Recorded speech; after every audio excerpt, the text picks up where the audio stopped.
Justice Gorsuch? A few questions there where I don't think you got to finish your answer. Here's your shot. I would be pretending if I remembered what any of those questions were.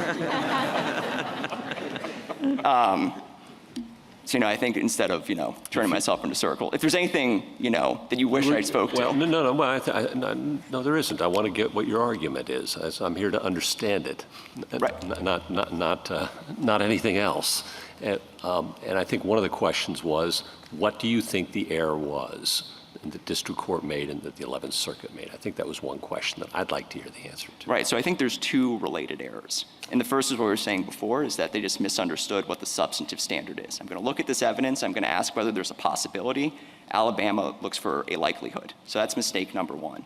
But the second part is, even if you say it's applying the right standard, there's still a basic analytical error, because if you look at the opinions below, once the courts consider multiple IQ and conclude that it's theoretically possible respondents' IQ dips to 70 or below, IQ falls out of the case entirely. And that's a basic analytical error because, of course, not all possibilities are the same. A defendant with one score of 75 is going to have a really different burden than a defendant with 100 scores of 75.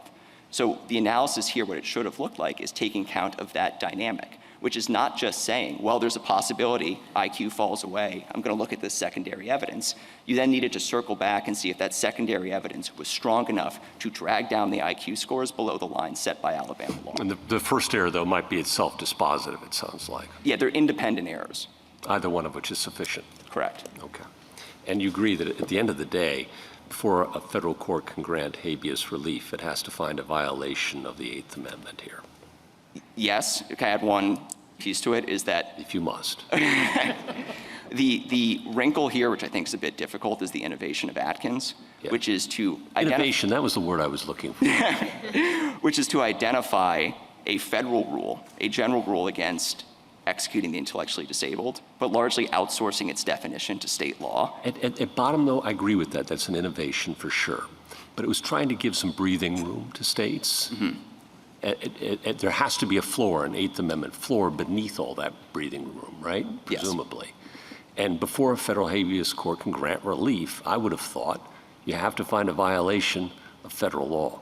Yeah, I think that, make of it what you will, but I think the formal way in which it would work is there is a violation of Atkins, federal, because one way or another either met or did not meet, or not even whether or not you satisfied Atkins turns on whether you satisfied state law. Even if state law is well above the Eighth Amendment floor?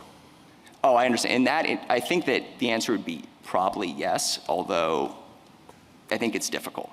Really? Is it that difficult?